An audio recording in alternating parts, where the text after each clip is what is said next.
احمد ملک کی رپورٹ کے مطابق خبر شامل کی جا رہی ہے۔ دودھ کے نام پر سفید جعلی محلول کا دھندا کرنے والے پنجاب فوڈ اتھارٹی کی گرفت میں۔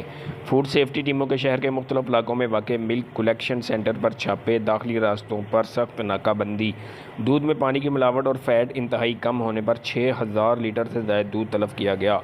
موقع پر کیے گئے ٹیسٹ فیل ہونے پر کارروائی عمل میں لائی گئی۔ متعدد بار وارننگ نوٹس جاری کرنے کے باوجود اصلاح نہ کی گئی۔ ناقص دودھ کا استعمال بچوں اور بزرگوں کی صحت کے لیے انتہائی مضر ثابت ہوتا ہے۔ ملاوٹی دودھ سپلائی کرنے والے صحت دشمن عناصر کے خلاف سخت کارروائی عمل میں لائی جائے گی۔ گھر میں استعمال ہونے والے دودھ کو پنجاب فوڈ اتھارٹی کے دفتر سے مفت چیک کروایا جا سکتا ہے۔ ملاوٹی دودھ سپلائی کرنے والوں کی اطلاع پنجاب فوڈ اتھارٹی کی ہیلپ لائن 1223 پر دیں۔